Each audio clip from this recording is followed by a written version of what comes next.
টমেটোমের তরকারি করার জন্য এই যে পেঁয়াজ দিয়ে দিয়েছি একটা হাফ, আর আলুগুলোকে খুব ভালোভাবে ভেজে নেবো একটু লাল লাল করে।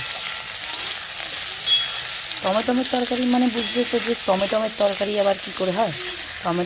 আমি কাঁচা টমেটোমের কথা বলছি। কাঁচা টমেটোমের তরকারি খুব ভালো লাগে, মুসুর ডালের সঙ্গে তো খুব ভালো লাগে। তো কাঁচা টমেটোগুলো এইভাবে কেটে নিয়েছি।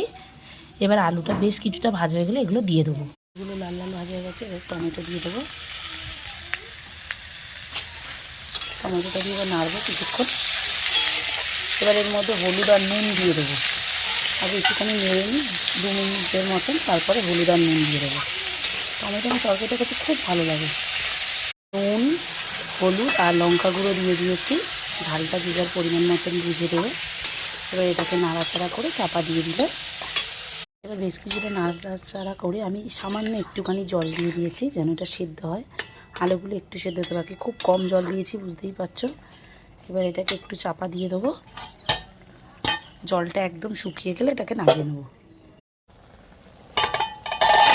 তো এটা সেদ্ধ হয়ে গেছে। এবার এটা একটু খুলে রাখবো যাতে জলটা একদম শুকিয়ে যায়। ব্যাস, এটা রেডি